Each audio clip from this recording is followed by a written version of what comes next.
Okay, welcome to the Disney Therapist Podcast. You weren't even looking up, but that's okay because this is a podcast and the video doesn't matter. I am Tyler, one of your hosts here with Alan. Sorry, the other host. Really loud now. For some reason, it's like every time we get started doing these, it's like we have to do it for 5 minutes before we get like, oh, we're in this again. Welcome to the podcast. This is a podcast where we dissect Disney, Star Wars, Marvel, anything under that Disney Plus umbrella. We dissect movies. We talk about psychological intrigue, behaviors, complexes, shadow, all this depthy psychology stuff. I'm curious because it's the first time you said Disney Plus. Oh, so now are we going to be able to do the TV series as well? Yeah, we can do TV series. That I'd always thought that from the beginning. We've just been movies are just a little bit easier. Absolutely, but now I'm curious about all those old like TV series. What TV series are you thinking you want to do? Boy Meets World. Boy Meets World. Okay, yeah, that's a fun one. I'm down for any. Okay, maybe that's the. Okay, we're gonna start off with the question of the day that has nothing to do with the topic of this episode. Okay, we'll do what TV show would you like us to dissect or look at, like from a psychological lens? Okay, that's a good question of the day. Okay. So today we are going to do something based off like a poll we did on our Patreon, which was look at a character's life through a movie. Yeah. So most movies, when we do a movie review, like we did, like the last one we did was Big Hero 6, we broke down the character's life through the lens of the movie. But there's only one movie, so it's easy. Yeah. But what we've decided to do is there's certain movies where there's the franchise, where there's characters that grow and change in every time they show up on screen. And this will probably show up more in maybe Star Wars or Marvel. Yeah. There's a few franchises under like maybe classic Disney label, but not as many. So we're going to do our first character study where we're going to look at the character from the very first movie, and any time that they've shown up on screen or TV, we're going to dissect it and kind of see how they change and they grow. So we're going to hit lots of different points. We're recording this as one episode. We don't know how long it's going to be. So if we realize like we've not hit everything we want to hit, we might split it up into two. So we're warning you now, this could end up being 2 episodes. It might just be 1. We don't know. So if this says part 1 on the title, because we don't even know yet, that means it will be 2 episodes. So just stay tuned to that. It will be really important. And because I'm sharing that now, make sure you subscribe so you never miss any of the episodes. So if you like this one, you can make sure you see the next one too. Yeah. Okay, so that's all I have. I didn't even introduce which character it was yet, but I'm sure it's on the title, so people already know. Yeah. So we're going to talk about Thor. Yeah. What are your thoughts? Thor, God of Thunder. My mind went straight to mocking him and calling him the Lord of Thunder. A lot. You know, we've talked about Thor a lot because I think that he's such a complex character. I really enjoy his arc. So a couple of things that pop up immediately. He has a hero complex. Okay. I'm gonna ask a question in a second. Okay. But keep going. That he has a hero complex and how it is. We get to look at how it forms and why he's latched onto that so much. Something that you had pointed out is there's lots of family dynamics that play into that as well. And I think that part of what draws me to Thor, I think, is because on screen it's a meme, but we have depressed Thor. And so I think that he's a character who is entangled in like mental health concerns, and we can see that. I think that he is portrayed as this like really kind of masculine, strong-willed, determined character. And as I rewatch him kind of through this lens, I realize that that's all a facade. Or not always. And I think that's going to be some of the difficulty here is that I don't think I'm going to do the character justice as I explain these themes. And I know that, you know, a lot of people, if they're really Marvel fans, they're going to have so much more knowledge about Thor because of the comic book universe, all that. And we're going to hear a lot about like the hero complex. We're going to hear about all these things that are going to sound like we're talking about like how they're detriments. I think something that's important to note, maybe this is just kind of like a precursor to what we're about to jump into, is the aspects that I know I'm going to bring up about Thor are the in shadow aspects. So the parts of him that I think where he is compelled and obsessed and he has no control over. It's not to say that having like a hero complex or being a hero is not bad. It's just about why he's doing it and how he's doing it. And so I think it's important to note that as much as we're going to be kind of really digging into some of the gritty parts and some of the things that we're going to talk about in a bad light, are not to say that these are bad things, just things that he's stuck with and kind of troubled with. Yeah, so I have 2 questions. Yes. I have a notepad because we realized sometimes we skip over stuff that's important that I think's good to break down. Mm-hmm. So I have a few questions, but before I do a few questions, I want to say like my thoughts on like thinking of Thor as a character overall. Mm-hmm. So when we planned on doing this, I watched the earlier films, rewatched them, and you watched more of the later films and took more notes on that. Yes. I did not take very many notes because I just watched the older films. I do think it's really interesting because obviously like the character itself changed so significantly.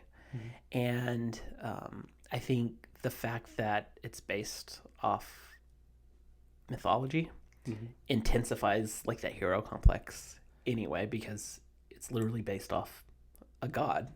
Yeah. Right. So we know we've talked a lot on the podcast about myths and how myths like indicate so much about like the human experience. So this again is like really dissecting, like it's a new myth of today. Yeah. So before we jump into kind of like breaking down the timeline, one of the things that I think we've talked a lot about, but I wanted to see if you could explain it a little bit more before you even like drive into like Thor directly, is because we use this word a lot. I don't know if we've ever really thoroughly explained it, mm-hmm. which is, what is a complex? And the easiest way to like explain it, which I know like there's books about this, but like explain kind of like maybe you'll explain it and I might digest it a little bit and like bring it down even like to simpler language. Right. It's hard because I think it's stuff that I have great like symbols for, but stuff that I'm still struggling to really identify and define myself. Okay. I think the best way that I've been able to connect with clients when I talk about complexes is it's a part of us that compels us to do something that maybe we wouldn't do in a more balanced mind. So a complex would be when we feel that we have to do something because maybe it will fracture our personal image. So if I am always the funny guy, if I'm feeling a different emotion, if I'm kind of pulling the group into a place where maybe they need to look at another part of me, I might feel really uncomfortable because I haven't shown that part before. And I know that if I'm the funny guy, that's how I get attention, that's how I fit. So that instead of acknowledging these other things I'm going through, I default to the funny guy. And then that causes a lot of friction, right? Because what I really need is to connect about this really kind of sad thing I'm going through, but I can't because I'm compelled to be the funny guy. So complex is when somebody, so we have these parts of ourselves, right? We sometimes talk about like all these archetypal energies that we have, mm-hmm. but a complex might be when one of those energies is on the forefront and unbalanced, and it doesn't need like I would say, like it doesn't, we give parts of ourselves like the keys to the car, mm-hmm. and it shouldn't be driving, but it is driving. Like maybe it's important to be in the passenger seat. Like if I'm at a funeral, but I consider myself like the comedian, right? The funny guy. Mm-hmm. And I give the keys to the car, like driving my personality and everything, the funny guy at a funeral, it's probably not really appropriate. And it's not me actually honoring all the other parts of myself, right? Yeah. So complexes is when we recognize there's a certain part of ourselves that take control and is driving what we do, why we do, where we don't have a check and balance on it. Yeah, as you were saying, that kind of what came to mind is when we concretize part of our identity or part of how we approach things, we don't allow ourselves to be fluid and decide what's the best tool for the job. It's like we're walking around with a wrench and everything has to be fixed with the wrench. So which is one of the, I think we speak in analogies so much, it's sometimes hard. It could get confusing, and that's why I think it's, I want to spend some time asking this. Mm-hmm. Yeah, that's something I say to clients all the time is like, well, this is what you were doing because this is the only tool you ever had, and now we're exploring other tools. And I think that's part of why so when we talk about like Thor, his hero complex, that was the only part of him he could ever be. Yes. Which definitely shows up in the first movie for sure. Yeah. Cool. Any other thoughts on complex? No. Okay. So we start with Thor in his namesake movie, Thor. It was the third or fourth MCU movie? Fourth. Came after Iron Man, Iron Man 2, Incredible Hulk, but they never talked about that one. Yeah. And then Thor.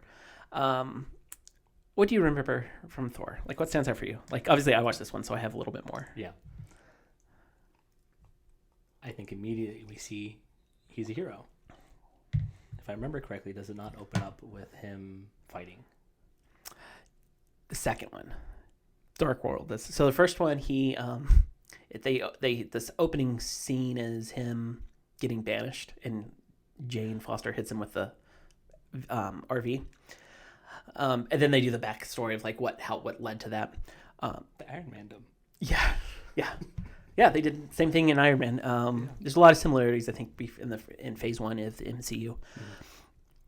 So what stood out for me, like a couple of just points, is there's not a lot of character growth for him in the first movie, other than I just want to fight to I need to fight for what's right. Yeah. Like that's really the arc in the first movie, because he decides to go after because Loki's being a trickster as always, and ruins his big coronation day. Yep. And then they go and fight the Frost Giants, and Odin's pissed to say the least. Yep. And then when they get back to Isengard, that's not right. That's Lord of the Rings. Yes. What is it? Asgard. Right. Like, whoa. When they get back, Thor mouths off to Odin. Odin says, "You're immature, you're childish, you're selfish," and cast him to Earth. And then he goes to get his hammer. He can't lift his hammer. He meets Jane Foster. They're sweet. It doesn't really make sense. It's all forced. Yeah. Some of the problems with the first two Thor movies. But then he decides, his friends come. They fight the big monster. He decides to sacrifice himself. He proves he's worthy. He fights. He then goes fights Loki. Like that's the movie in a nutshell, right?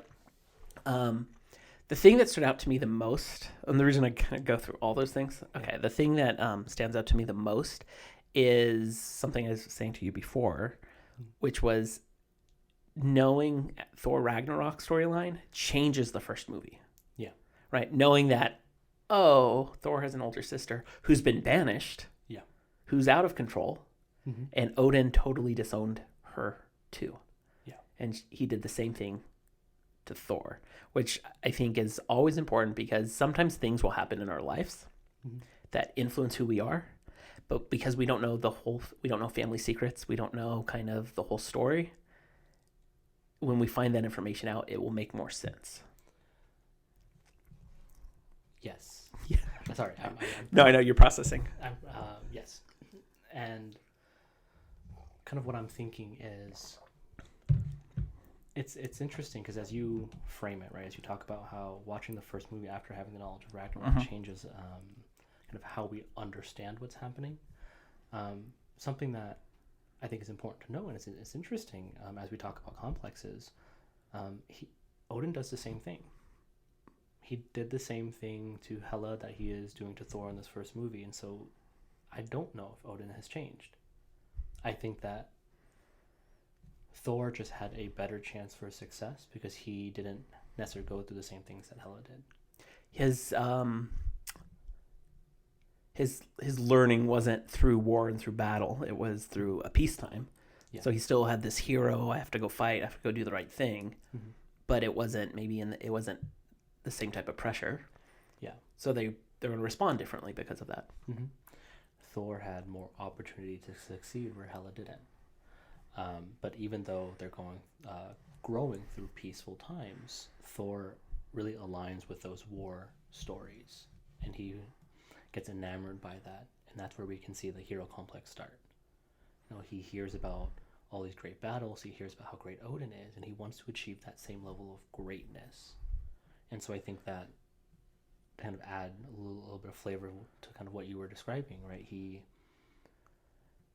gets undermined, right? Undermined by Loki during what's supposed to be his moment, and his ego takes a big hit because I think, if I remember correctly, kind of help me here.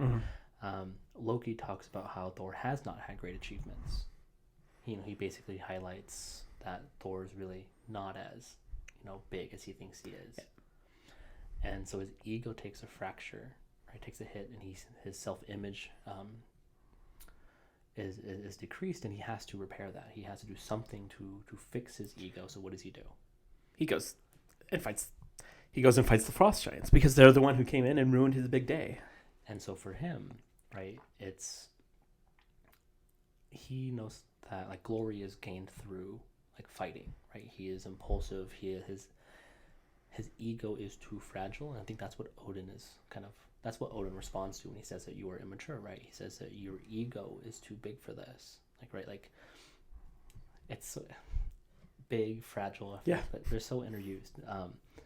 But because of that, that's where he's basically saying that he needs to learn humility.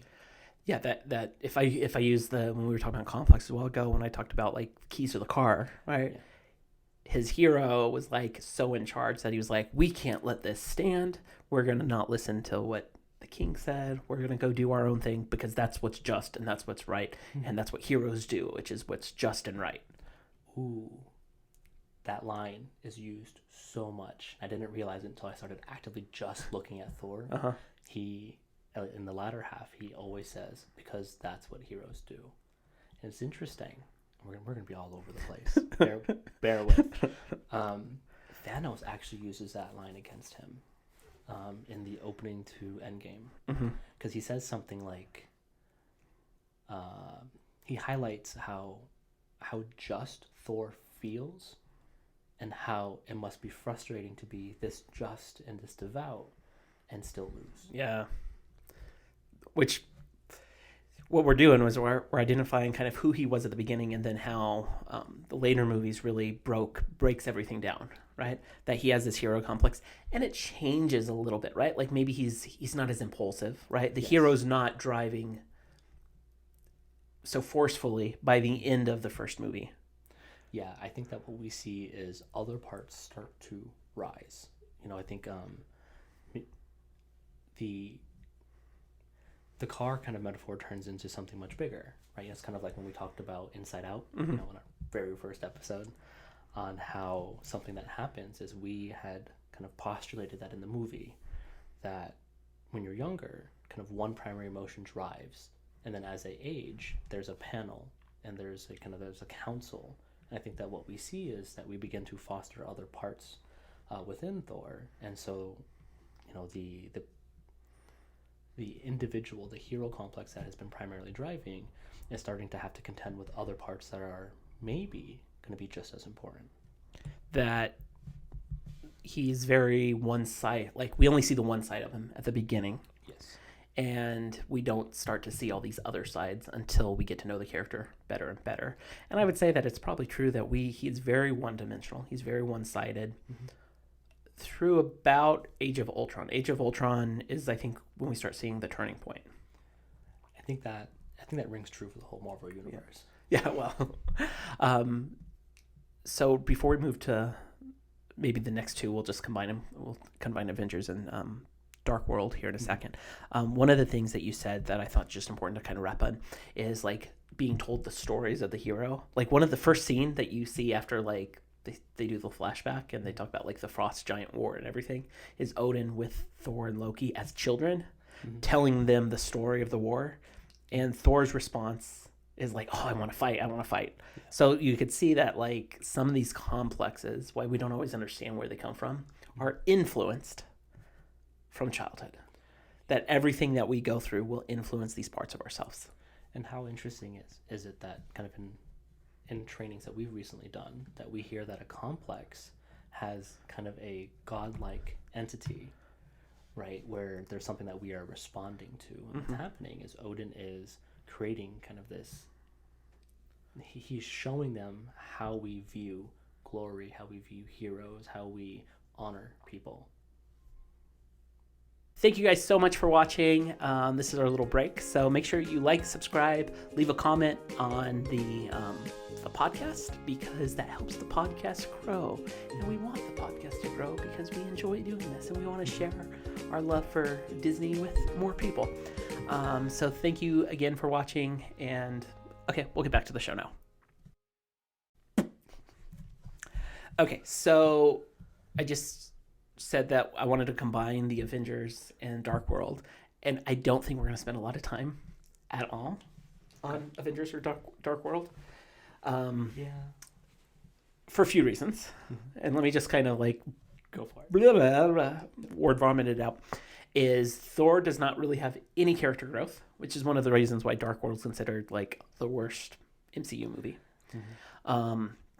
In Avengers, he shows up, he gets Loki, like he battles Loki, he battles at the end of the movie. That's about it, right? The only part where you start to see a little bit character development is when like Iron Man calls him Point Break, right? Which is a great 80s reference.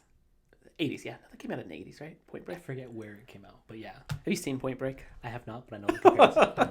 If I have, it was when it wasn't like deliberate. Yeah, I was super young when I saw it. Yeah, but I know that the comparisons because like I actually looked it up just to understand the joke. Yeah. yeah. So that's really all that happens. Like he doesn't really change. He starts to maybe you start to see a little bit more of his personality come out where he's like talking and he's not just hero, but he is just the hero. Like that's the whole battle with Iron Man and Captain America where they're all fighting in the middle, like the very beginning middle of Avengers is bring down the hammer, don't bring, like they're fighting, like it's just that hero complex again. Yeah, we get to see how cool the Cap shield is. Yeah. And then a Dark World's kind of the same thing. Like it almost feels like it should be like a love story, but it's not. Like it just feels really all over the place. The biggest thing from Dark World, which I think that they fix a lot in Endgame, which is the death of his mother. Yeah. Right? So his home gets attacked, his mother dies, and then he thinks Loki dies at the end. Right? So this is the second time because Loki died in the first Thor movie. But we don't see any fallout because that happens right at the end. But then you can see that it affects him because Loki does sacrifice himself for Thor. But what stands out to you for this, how maybe the death of his mother and the death of his brother in the second movie affected him? So I want to put a pin in that for 2 seconds. Okay, pin in it. Because I think that's something that is important in Avengers. And I'm curious, right? This might just be my memory filling in blanks because of where I see him in the latter movies. I think that something that happens is we do see him become a little bit more humble as he starts to find his matches. And I think that him taking a step back and allowing himself to join the Avengers and to work with them, I think that's big. Because I think that he starts to show humility and he starts to get out of kind of the war buddy kind of vibe that we get with his entourage in the first one. And we see him start to be friendly. And I think that's really important. Because I think that in his growth, I think something that I saw in the latter movies a lot was how much he valued friendship.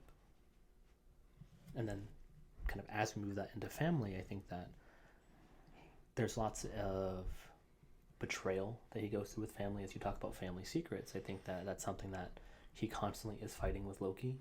You know, he has an expectation or assumption of what his life with Loki was supposed to be. And he continually gets disappointed because he keeps projecting that onto Loki, and Loki drops it. Loki's like, no, I'm not going to be that. That's not me. I'm always going to betray you. I'm always going to stab you in the back. Right? We see that, I think, come to a great, like it comes full circle in Ragnarok. You know, there's a comment that he makes with Loki. So they're in the elevator. Yeah. You know, and they're talking about how we should really talk about this, and Loki's like, "Oh, I don't want to talk about it." And of course, they talk about it.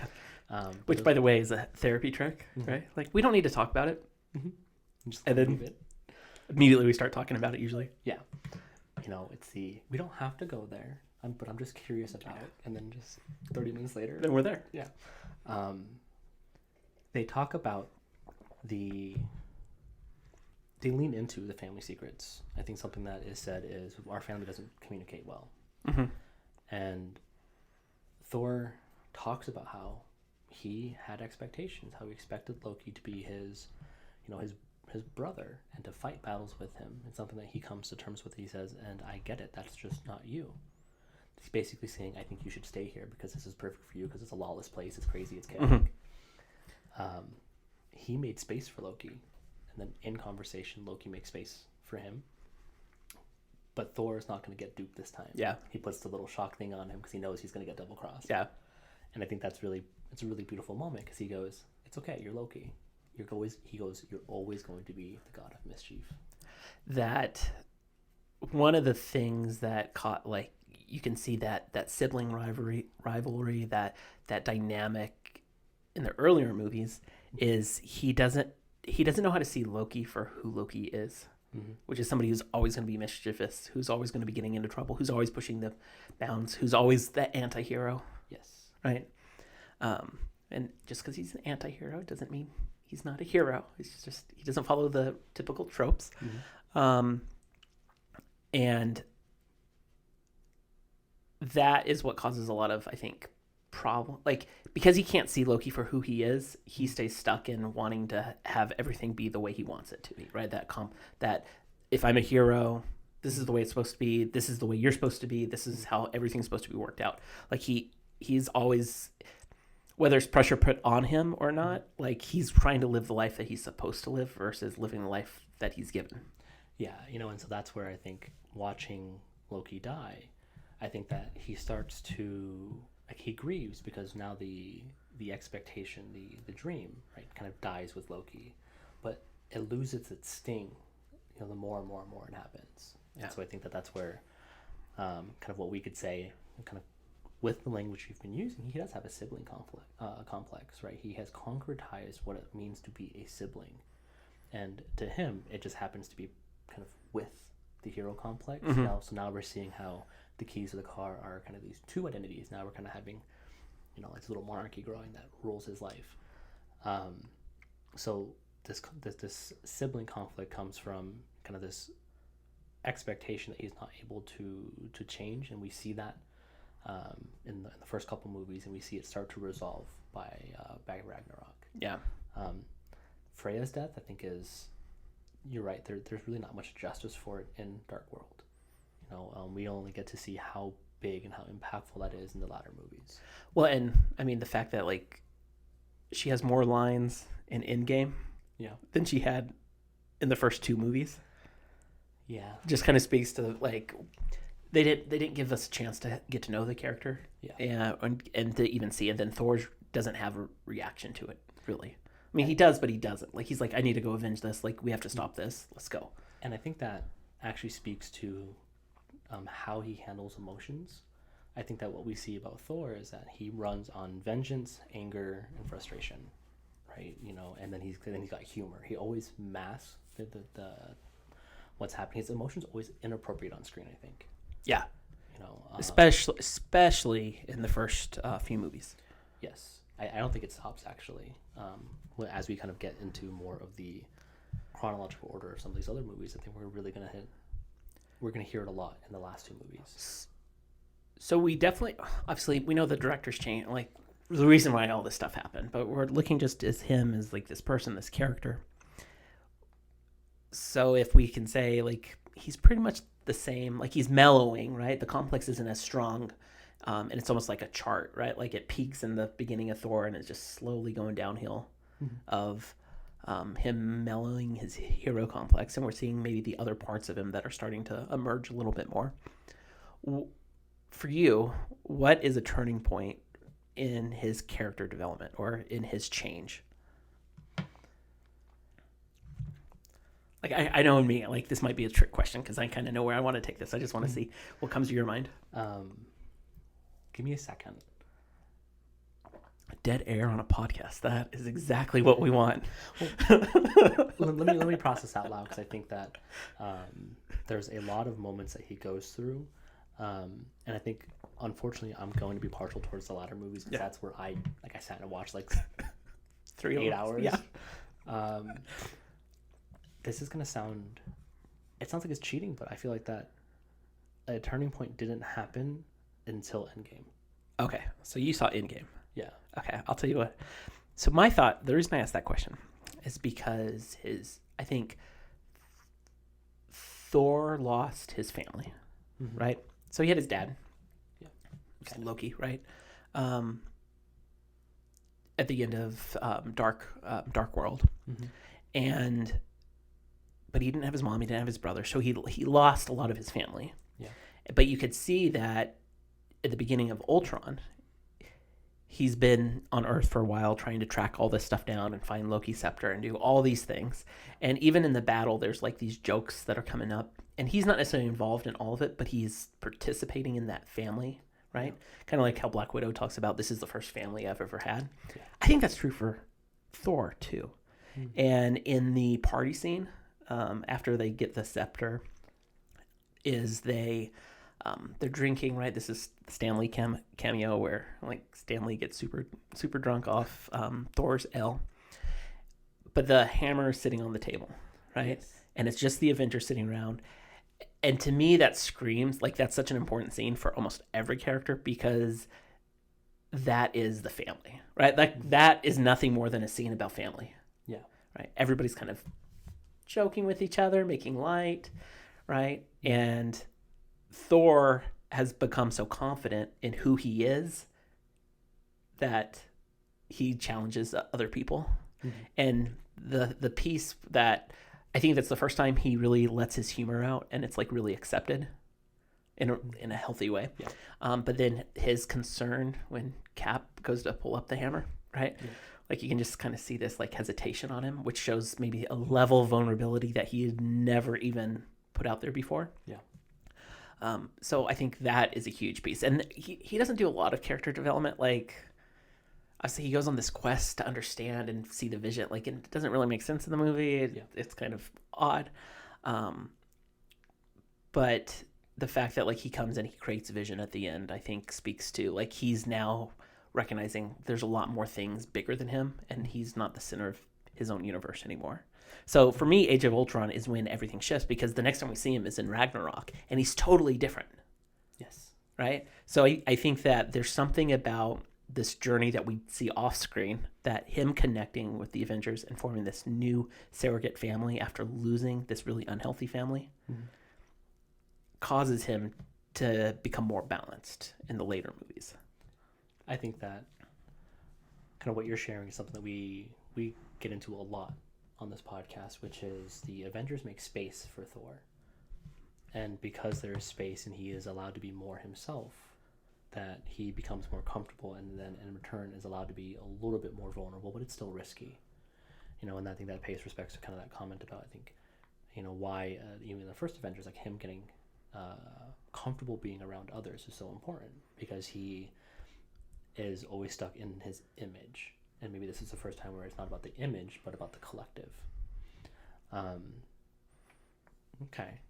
Yeah, well, and even like his last scene in the movie, right? They're walking out. It's Thor, Captain America, Iron Man walking out of like the Avengers headquarters, and they're joking about if an elevator lifts the hammer. Right? So there's this piece, and he's like, "Well, I need to go on this quest to figure out these Infinity Stones because they keep showing up." Yeah. But it's more family. It's not like I have to do this because this is the right thing or this is the just thing. But he's like, this is interesting. There's something I need to do from being a hero. Like I need to follow this up. I need to make sure it's okay. But it wasn't in a sense to prove himself anymore. And the fact that like I think he's sitting there and he's talking about this important quest he's about to go on, but he's also joking with family, shows how he's changed. I think there's a lot of conflict. I think. Okay, so I think that he's not necessarily tempering in these first couple of movies.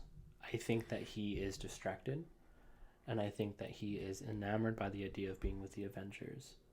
But something that he's sharing the quest, but he's not inviting them in. So I think that he's definitely still in conflict, and he's scared to let go of that image. Absolutely. And so he's not done being refined. no.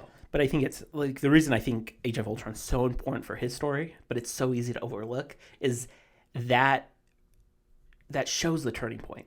Yeah, there's definitely a seed that plants. You know, we can see how other parts of him are starting to grow, but we can also see that he's not necessarily ready to lean into that part. Like he teases it, he shows hints of it, but he doesn't let go of the hero to just be there. And I think that's kind of what we see, is that he's there, he's getting a little uncomfortable, and now I think that the hero complex comes up to the top and goes, now I have to do this quest. Yeah. Right? Instead of allowing myself to be here and to kind of like let me be me, I have, like, this is too comfortable. I need to go do something heroic. I need to go do this thing. Right? Because the Avengers are aware that there's these stones that need to be attended to. They're not going to just let them be. Why did Thor have to go off alone? And I think that's because he's responding to how vulnerable he's being, and he has to go off and he has to do something very big. That a very maybe unconscious part of what's going on is he's been on Earth for a while. Everything's good. He has his girlfriend on Earth. Like, they're not broken up at that time, right? Mm-hmm. That everything. Sorry, dead air again. I'm like, brain dead, right? That he immediately goes into, I have to go do this thing, because this is way important. But he doesn't include anybody, which still shows that he's working through something. Mm-hmm. You know, it was resonating with me that, like, how often, if we wanted to apply, because, right, the goal of this is to, like, look at these characters, look at these stories, and see how it might apply to our life, is how often do we see that things might be changing, or we might be feeling a little bit different about something, but we're not there yet, right? And that really, this is, Age of Ultron's a great example of how often, like, especially clients we see, they come to therapy, they're ready for change, but they're not ready for change. They have to sit in it, or we have to, like, be thoughtful with it a lot. And that is so common, is that we don't know what to do yet, so we have to sit in it. And I think that's where he's at, is like some small stuff's happening. No big stuff yet, but some small stuff. And I think this is a beautiful way to hammer in what a complex really is, right? In our first description of a complex, it makes a lot of sense, but it's so grandiose, it's so big. It's like, that's a very big moment. And we're seeing how a complex can actually guide us in a very unconscious, subtle way, right? It's not, I need to be a hero. It's I'm getting vulnerable, I'm getting close. This is not my norm. This is not usually who I am. This is uncomfortable. I need to go do something heroic. I need to go do what's comfortable for me, right? And how many times do we find ourselves doing something that doesn't serve us anymore, right? It's like, we're out with friends, we're having a good time, we're relaxing, we're getting a little anxious. I'm going to go and, like, blank, right? Like, I have to go do this. Yeah, I'm going to go do the thing that I always normally do, even though this is good and this is comfortable, but for some reason I can't let myself be comfortable. How often do we self-sabotage, right? And so I think this is a kind of a moment that he's going through where he is not letting himself enjoy himself and to be a part of this thing. Something in him is calling him away. That so many times people will talk about this. I think goes back to what you were saying at the beginning. It's like sometimes we're taking this apart and we feel like it's critical, but we could see that maybe he's self-sabotaging like the family unit or these friendships or these closeness by going on this journey alone. And it's not conscious. And notice when we say like, he's not doing anything destructive, right? Like, that him going to find the stones at the end of the movie and leave has nothing to do with, like, a destructive behavior per se. But what it does do is, like, where he was growing into, where maybe he needed to be, he's choosing not to be, which could be self-sabotage. Which could then, like, if we reflect that on ourselves, maybe might not be very pleasant to think about, is that sometimes we're growing, we're changing, but we revert back to, like, our old habits or old patterns or things we've always done because that's what's comfortable. And in a way, we're sabotaging our own future growth. Yeah. Something that we're really going to dig into as we get into these latter movies is how often do we take ourselves out of something that we really enjoy because we're supposed to be somewhere else? How often do you do that? Ooh, all the time. We have this idea that we are supposed to be like this, and we might forego something that's comfortable. We might forego kind of our own personal identity for that. This is what's supposed to be. This is how it's always been. These are the expectations, and they come from hundreds of things. Like, we go back to even the beginning of Thor, right? Like, all these expectations of being this hero, being this person who goes out and is just and does the right thing, started from when he was a kid. So this is why I think complexes are so hard to understand, and parts of ourselves are so understand, because they're so influenced by everything we've gone through. And it's really hard to look at some of the stuff we've gone through with a critical lens, and not in a judgmental lens, but in a critical lens of saying, oh, this is the thing that happened to me. This is how it influenced me. Ooh, I don't know if I like this or not. And that's super hard to do. But it's why we like certain characters. It's why we are drawn to certain things, is because it's a reflection of kind of some of the stuff we're going through. It's the symbols, yeah. Right? Like, it's we define certain kind of characters thematically, and we like the ones that we like because they represent things that we wish we could be. They represent who we feel like we are, and then on the inverse, the things that we hate. There are aspects of us we hate, or directions that we hate. And I think that's something that's also hard, is that you talk about that process of unearthing this unconscious material, like understanding our complexes, understanding our wounds. And I think that people have this idea that there's a moment, when in reality it's a collection of moments, right? And how hard is it? And I think this is where therapy is hard, is that I think people want it to be this nice box that we can give you, and then you can get better, and you can just like go home with tell me what I need to do to be better, and I'm good. And we don't recognize that we have to analyze just like all of us. And I think that's where we get a bad rap, because we make problems, we identify all these things, we put spins on these things. But that's because it's so woven into who we are. I always like to talk about therapy as, that box of cables and cords that you've got that takes like 20 minutes to untangle. Right? Like, everything that we've done has been intertangled in these complexes, and that we need to understand where the complex rises, what triggers it, why. As we talk about how his sibling complex is intertwined with his hero complex. So now we can't talk about either of those without understanding both of them. Yeah. And how therapy is a process of understanding as much of yourself as you can, and also giving you the tools to continue exploring yourself, whether you're in therapy or not. Yeah, absolutely. And it just makes me think of like the thought process I had, which is rewatching the first Thor yesterday. Was so jarring, because he's so different, like in Ragnarok and Infinity War and Endgame. Like, just, and I know the reasons why, like the back story, but I think that it actually is, it's great when we're in this like character study, because that's what happens to us. Yes. Right? That the more we start to work through our complexes, or we find balance, we fundamentally shift, but you can't pinpoint exactly when, right? Like, I've kind of said, like, okay, Age of Ultron, we can see this shift start to happen, right? We're kind of pinpointing it, but it wasn't one moment. It was all these little small moments adding up. And then when you look at where he was in the first movie to where he is at the end of Endgame, they're two different people. Yeah. But that's us. Like, this is what happens, I think, in all of our journeys. And we might get stuck when we say, well, I'm not moving fast enough. I need to change more. And I mean, I would say I see it with most of my clients that I've worked with long term. We spend probably every maybe 5-10 sessions like reviewing back, like, look at where you were at the beginning, look at where you are now, like comparing, contrasting, like this change that happens. And there's never a point of like, here's the one thing that I did that all this change happened. It's all these little things, all these little understandings. And I think that that's what we see with Thor when we watch. Like, if you especially if you've not rewatched the movies, like, go back and rewatch them, just his story, and it's amazing the shift that happens. I think that's something that's really interesting about what we did, and something that I wouldn't have gotten in unless we did this, is actively watching a character through all the arcs. Because as I rewatched Infinity War and Endgame, having a focus on just Thor and kind of ignoring some of what the other characters are doing really allowed me to see it from a different perspective.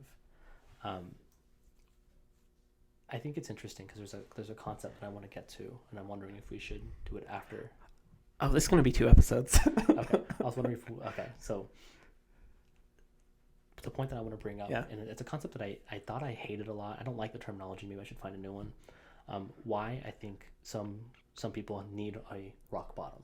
Okay. And what that really means, right? Rock bottom isn't just like, you've lost everything kind of. But I think it's more about a critical moment. That there's a critical moment where you are able to kind of see the flow of all these events and how they continually show up and how they, unattended, how it seems to impact you worse and worse and worse over time. And there's a moment where it just hits you and it's gut-wrenching. Mm-hmm. And I think that's what we talk about with Thor, is that we see him and how he uses the hero complex time and time and time again. But there's a moment where he starts to realize it's not working.